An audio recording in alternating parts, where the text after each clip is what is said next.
Muy buenas noches y bienvenidos a la primera sesión de Depredadores, un programa semanal dedicado a un tema tan inquietante como truculento: hombres y mujeres que han cometido algún tipo de atrocidad durante sus vidas.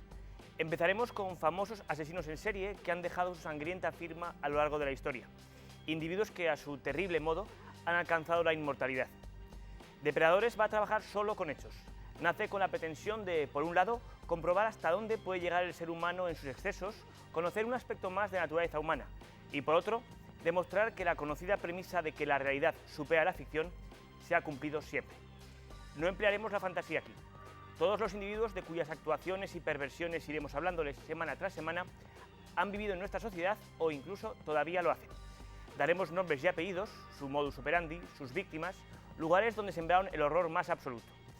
Si ustedes creen que ya lo han oído todos sobre crímenes, si piensan que nada puede sorprenderles ni asustarles a estas alturas, les reto a que permanezcan atentos cada semana a Depredadores.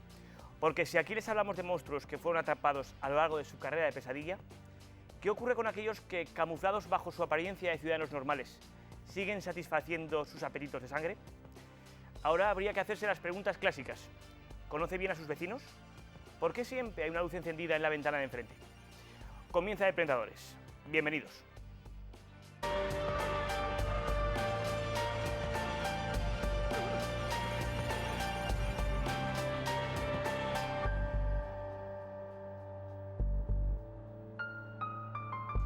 Antes de continuar con el programa, se hace necesario presentarles a un colaborador muy importante, el doctor César Paumar, médico psiquiatra experto en trastornos de la personalidad. Buenas noches, doctor Paumar. Buenas noches, David. Es un placer para mí poder aportar mi experiencia en un tema tan difícil, tan interesante, pero tan duro. Sí, lo cierto es que el tema es desagradable, es duro. Hablar de asesinos, hablar de víctimas, hablar de excesos. Lo que ocurre es que muchas veces es necesario estudiar estas cosas para luego poder corregirlas, para poder trabajar en eso, ¿no? Sí, estudiar hechos tan lamentables nos puede ayudar a profundizar en el conocimiento de la mente humana. Es así, el doctor Paumar trabaja en la unidad de trastornos de la personalidad del Hospital Provincial de Zaragoza, con lo cual sabe de lo que habla. Bueno, es importante tener a alguien con nosotros tan profesional, porque lo cierto es que podríamos haber empezado con un plato suave, ya que es el comienzo.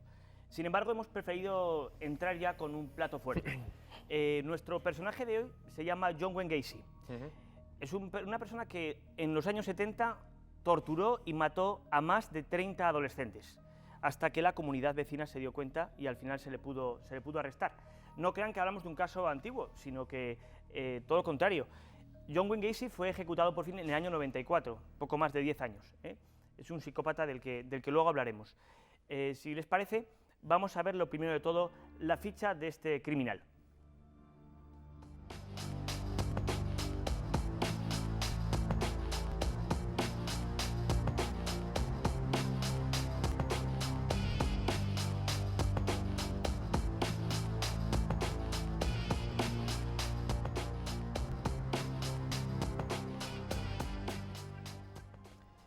Como se ha podido ver en la ficha, como mínimo 32 asesinatos, pero se cuestiona la posibilidad de que fueran bastantes más. 32 o 33 fueron los cuerpos que se encontraron enterrados bajo su casa. John Wayne Gacy, en realidad, era una persona completamente normal de apariencia. Cuando uno descubre esa trayectoria tan terrible, se imagina que debe tener una apariencia monstruosa, ¿no? Es decir, como si pudiéramos identificar a un asesino por su pinta. Sin embargo, John Wayne Gacy era una persona de físico anodino, grueso, de baja estatura, sonriente, con una empresa que funcionaba bastante bien. Incluso se planteaba entrar en política, aspiraba a una concejalía. Y de hecho, si no hubiera sido porque le pilló la policía, probablemente habría conseguido ese puesto. Era seductor en ese sentido. Por otra parte, estaba muy implicado en las cuestiones de la comunidad, hasta tal punto que se disfrazaba de payaso y animaba las fiestas infantiles. Vamos, el vecino ideal que todos querríamos tener. Nadie podía sospechar la terrible verdad que se ocultaba.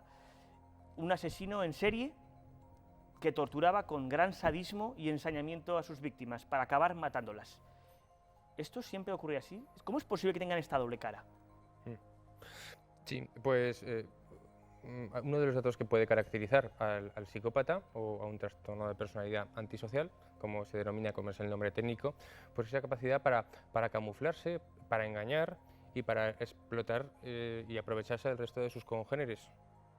Entonces, en particular, en concreto, este Gacy sí que tenía, es obvio, rasgos histriónicos, por los cuales, pues bueno, se disfrazaba de payaso y era una persona que está claro que era un buen actor. O sea, que sí que sacaba partido a esa faceta suya para poder llevar esa doble cara. Increíble. Uno al final no se va a poder fiar de nadie. Bueno, vamos a ver lo primero de todo, un pequeño vídeo sobre algunos aspectos de su vida y ya empezamos enseguida a estudiar en profundidad a este personaje. John había nacido en Chicago el 17 de marzo de 1942 en el seno de una familia de clase media. Su padre era alcohólico, odiaba a los homosexuales y se mofaba de él llamándole nena. John intentaba llamar la atención de su padre, fingiendo a menudo que se encontraba enfermo, pero no conseguía el afecto ni los cuidados que él esperaba, por lo que se presume que no tuvo una infancia demasiado normalizada y feliz. Con pocos estudios, se convirtió sin embargo en un eficaz hombre de negocios, dedicado plenamente a hacer crecer su empresa de albañilería y decoración, a cuidar su casa, a amar a su segunda esposa y a cultivar las relaciones sociales. Comenzó sus andanzas merodeando por zonas frecuentadas por homosexuales, a quienes invitaba a su casa, embriagaba y más tarde violaba y asesinaba. Sádico hasta la médula, metía a los jóvenes maniatados en la bañera con una bolsa de plástico en la cabeza y cuando ya estaban casi ahogados, los revivía para torturarlos. El tiempo libre siempre lo dedicaba a los demás. Organizaba las fiestas vecinales más famosas del barrio, se vestía de payaso y animaba las tardes de los niños internados en el hospital local. Incluso fue tentado por la política y se presentó como candidato a concejal. Y habría llegado a serlo si no se hubiera cruzado en su camino el joven Jeffrey Rignall, la víctima que lo delató.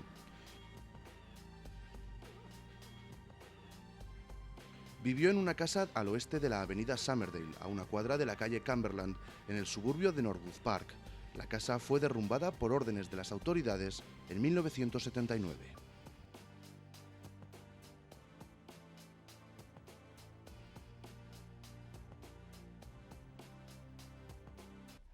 Algunas imágenes de las que hemos podido ver en este breve vídeo adelantan un poco las características de los crímenes que luego comentaremos. Pero antes de hablar de John Wayne Gacy, en cuanto a su comportamiento concreto, necesitamos en este programa concretar qué es eso de un asesino en serie. Todo el mundo hablamos y mencionamos este tipo de términos acostumbrados a películas americanas, donde se habla de psicópatas, asesinos en serie, pero exactamente, un psiquiatra, ¿cómo definiría un asesino en serie? ¿Existe un término así? Porque claro, la policía enseguida creó este concepto aludiendo a una pluralidad de víctimas, a un cierto ensañamiento con ellas, incluso también a un periodo de tiempo, porque el asesino en serie que reconoce la policía no mata de forma inmediata a un montón de gente, como puede ocurrir con el asesino en masa, sino que va tomándose su tiempo. Entonces mata hoy a alguien, se toma su tiempo para matar y elegir a su siguiente víctima. ¿En psiquiatría hay un concepto similar o no al asesino en serie? O sea, asesino en serie es un término dentro de la criminología, ¿no? Sí que es cierto que un asesino en serie, los móviles de un asesino en serie fundamentalmente son psicopatológicos, ¿no? Son de una mente trastornada, ¿no?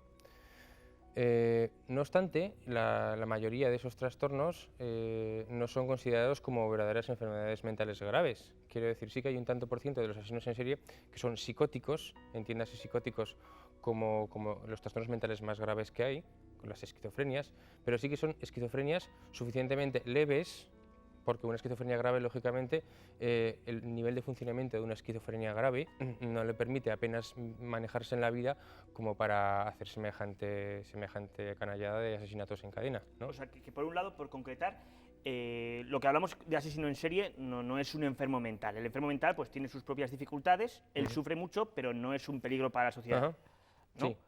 Vale, entonces, cuando hablamos de asesinos en serie, no hablamos tanto de enfermos mentales. Sí, hay otra categoría que está a mitad de camino entre las enfermedades mentales, ¿no? que realmente se sale un poco de las enfermedades mentales, que son los trastornos de personalidad, y en particular los psicópatas, que es la denominación coloquial y anticuada de los trastornos de personalidad antisocial. Y este determinado perfil de personalidad, ya digo, ya estoy hablando de perfil de personalidad, de trastorno, no propiamente enfermedad mental, ¿no? Sí que se ha asociado con criminalidad, ¿no? Y por supuesto se ha asociado con asesinos y en particular con los asesinos en serie. Por tanto, John Wayne Gacy, en principio, entra dentro de la categoría de psicópata. Sí, sí, yo creo que sí que es un buen prototipo de psicópata asesino en serie. Ujú. Ajá. Mm. Es un hombre que tiene una serie en su modus operandi, pues sí que tiene una serie de características de organización, ¿no?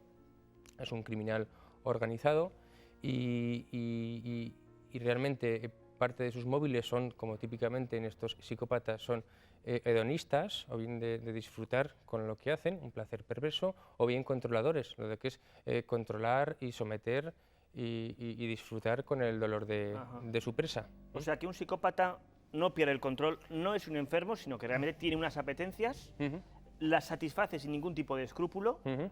aunque tiene la suficiente capacidad como para mimetizarse con la sociedad que le rodea para evitar ser descubierto, ¿no? Sí, tiene una Ajá. parte sana y una parte enferma, por decirlo de alguna manera. Y entonces, esa parte enferma, que sí que muchas veces... que Aquí tenemos, por cierto, Ujú. perdona que le interrumpa, doctor, la figura, la cara del John Wayne Ujú. Gacy. Lo tenemos ahí. Es un montaje que se hizo un tanto dramático, pero bueno, para confrontar un poco pues, esa vertiente de payaso con la que Ujú. exhibía habitualmente en su vida familiar y empresarial. Lo que ocurre es que ahora le han puesto de una forma tan dramática que incluso el payaso da auténtico miedo, pero bueno, Ujú. en realidad sirve para entender un poco esa doble personalidad. Ujú. Ujú. Sí. Vale, por continuar un poco, ya que vamos conociendo un poco de la vida, habría que entrar ahora en el porqué. ¿Por qué una persona manifiesta tendencias psicopáticas?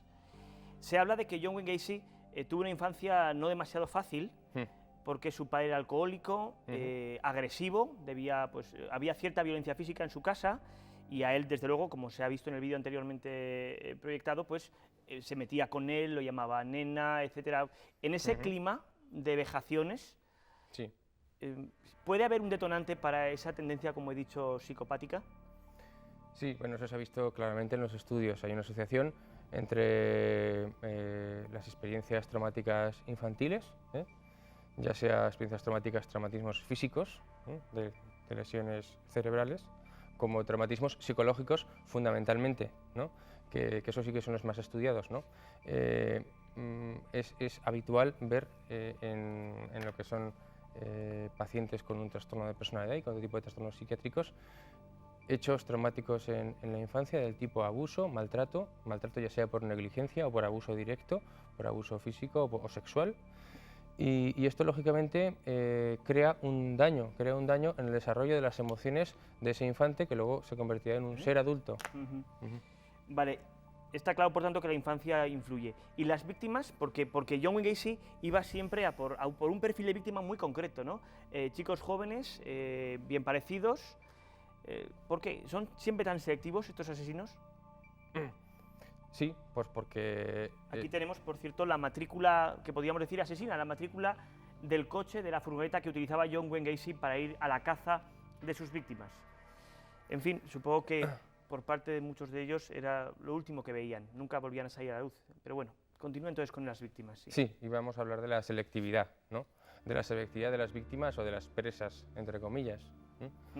Pues esa selectividad viene de que este psicópata está pretendiendo encarnar una fantasía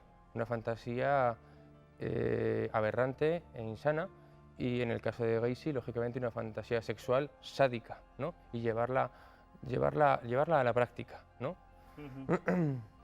Entonces, él hablaba de sus víctimas como despreciables mariquitas, ¿no?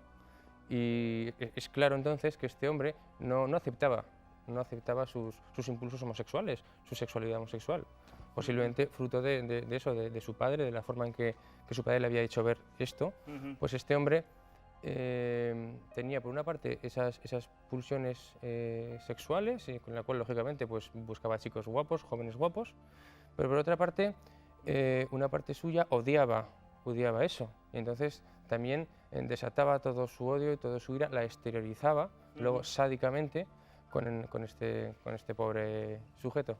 Ya que sacas el tema, ya hemos entrado directamente en lo que hace con ellos, ¿no? Es decir, John Wayne Gacy, hemos comentado que conseguía chicos, pero su metodología para la caza era muy concreta también, es decir, como hemos dicho, al ver Sí. la matrícula, Sí. realmente buscaba chicos de buen ver, como tú has Ujú. comentado, buscaba chaperos, Ujú. como estamos viendo ahora en las imágenes, chaperos a los que poder pues, ofrecer dinero para llevarlos a casa.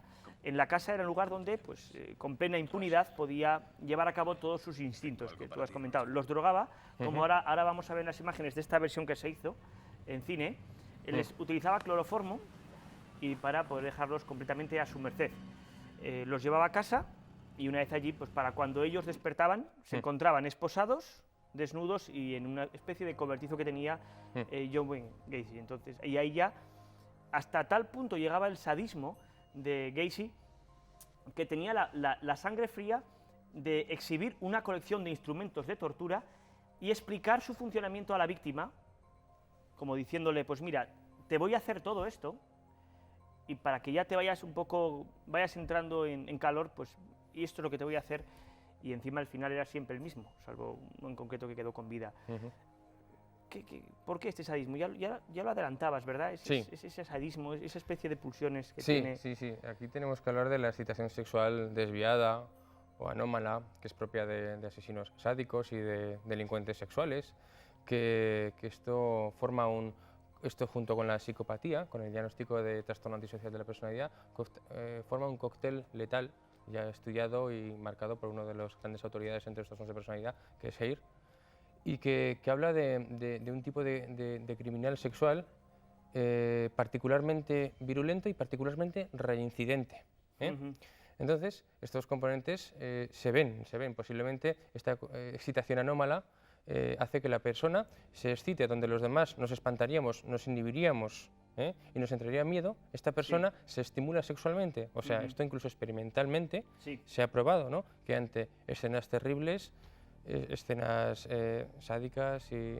Pues, sí. Y tan sádicas, como hemos también podido ver en el vídeo, jugaba con el umbral de la muerte, los medio asfixiaba, una vez esposados y atados los introducía en una bañera hasta que casi morían ahogados, los volvía a sacar, volvía a meterlos, es decir, es un nivel de sadismo tal que sorprende, pero es cierto que por lo visto buscaba así cierta excitación. Ahora las imágenes que vemos nuevamente de la versión que se hizo en película, veremos como en este caso, pues una de las víctimas que se reconoció, un chaval que consiguió, y ahí vemos como, digamos, el prólogo a lo que le esperaba después, e incluso a plena luz del día, porque esta víctima en concreto, pues la atrapó cuando ya no vivía nadie en la casa, se deshizo de su mujer y demás, porque le abandonó y tal, y ahí vemos cómo efectivamente pues, llegaba a unos extremos sorprendentes.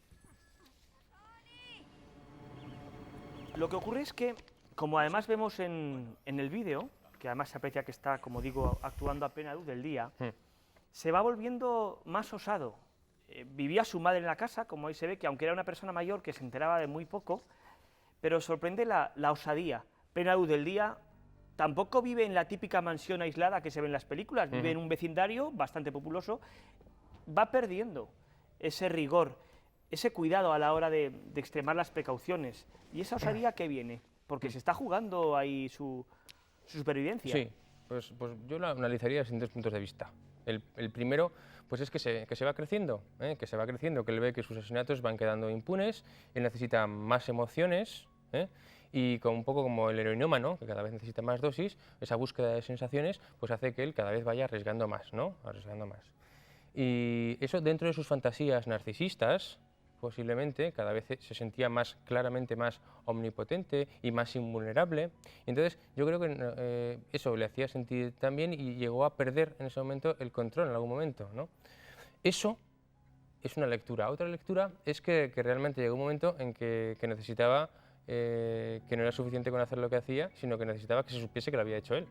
Quiero decir que su vanidad pudo llegar hasta tal punto que necesitaba que se supiera, que hubiera un testimonio de que él era el actor de dichos hechos. Vale. Vale, sí, está claro. En las imágenes que vemos ahora, pues eso, en el vecindario, incluso sin demasiado cuidado con los ruidos que podía hacer, pues llevaba a sus víctimas, incluso solo medio inconscientes. Ahora en las imágenes vamos a ver cómo lleva a un chaval esposado.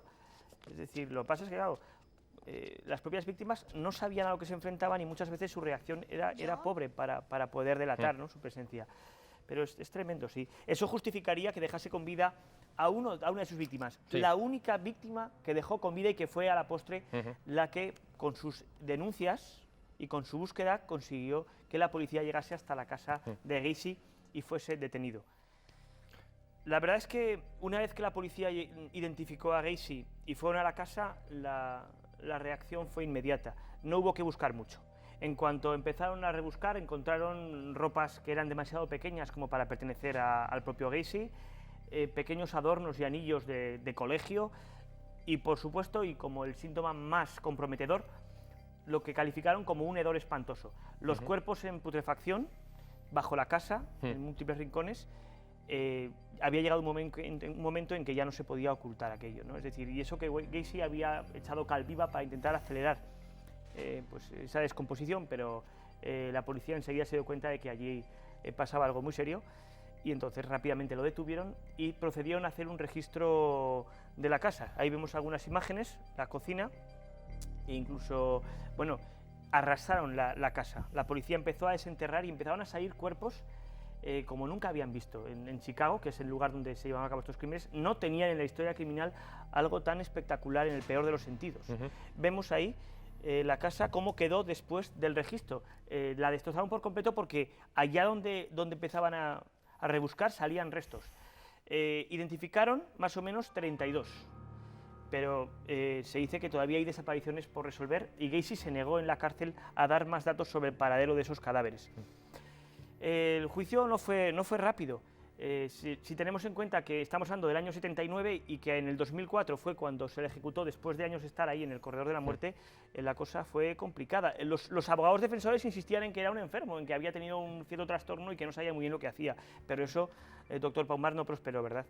No prosperó porque, vamos, era una clara estrategia de manipulación y bueno, esta persona, pues en particular era un maestro del disfraz y esto en psiquiatría se conoce como simulación, ¿no?, que es pues fingir una patología psiquiátrica que le impida responsabilizarse de sus actos. O sea, los trastornos de personalidad les cuesta, siempre echan a los demás la culpa de sus actos, en este caso mucho más, y entonces pues es entonces cuando pensó le podía venir bien alegar una enfermedad mental, tanto por traumatismo craneoencefálico, que tenía antecedentes de traumatismo en la cabeza en su niñez, como por ser un enfermo esquizofrénico o una doble personalidad, precisamente creo yo que de forma deliberada, lógicamente en colaboración con su abogado, en su descargo, pero desde luego el tipo de metodología empleada no habla de eso. De una premeditación absoluta, es decir,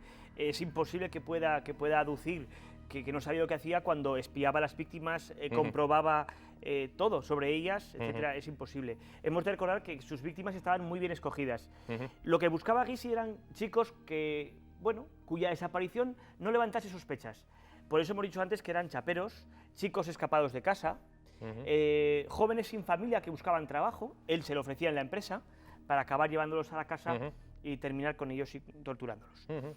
Aquí tenemos de nuevo un par de rostros de algunas de sus víctimas y en las fotos que hemos visto anteriormente veíamos incluso un momento de los momentos previos a la ejecución, que tuvo lugar, como hemos dicho, en el año 2004, ¿no? Aquí vemos, pues, allí es donde lo llevan detenido y la foto que podemos ver ahí a la izquierda es ya cuando está ya en los últimos momentos. A pesar de que en la fotografía aparece con rostro compungido, lo cierto es que sus últimas palabras fueron retadoras, fueron desafiantes, ¿no? Vino a decir algo así como, oye, besadme el trasero, ¿no? Como diciendo, hasta el último momento mostró una frialdad tremenda. Lo que es curioso es que hasta el último momento, incluso en la cárcel, Gacy siguió haciendo negocio. Se convirtió en un pintor de cierto prestigio, de tipo Knife. Sus cuadros todavía son encontrables en internet y alcanzan precios que oscilan sobre los $300.000. Estamos hablando de casi 50 millones de las antiguas pesetas, 50 millones, ¿no? Es increíble. Aquí vemos algunos ejemplos de los cuadros que pintaba Gacy, lo cual ya es el colmo del surrealismo. Por suerte, las autoridades rápidamente obligaron a demolir toda la casa porque eso estaba llegando ya a un extremo, vamos, de morbo increíble. Bueno, ya vamos llegando al final del programa ya hemos terminado con este recorrido morboso, pero lo justo, porque en realidad nuestro criterio, nuestra intención es hacer un análisis bastante serio, profesional, intentando buscar respuestas. ¿Por qué esto existe? ¿Por qué en medio de sociedades tan cómodas como la nuestra surgen personas que son capaces de hacer cosas semejantes? No hay respuestas para todo. Y seguramente el doctor Paumada estará de acuerdo conmigo en que aún queda muchísimo por investigar. Se pueden buscar causas, detonantes, pero es difícil. Pues claro, desde luego, para el nivel de conocimiento que queremos, que es precisamente para poder prevenir estos hechos en el futuro, desde luego aún estamos muy lejos de tener ese tipo de comprensión del problema como para... Cierto. Bueno, debemos dejarles ya. Yo creo que hemos tenido suficiente material como para dejar inquieto al más curtido aficionado a las películas de terror. Si no lo hemos conseguido, en cualquier caso, les emplazamos para nuestra cita de la semana que viene. Tendremos un nuevo caso de estudio, un nuevo individuo que hizo verdaderas atrocidades y que incorpora además una dosis de canibalismo.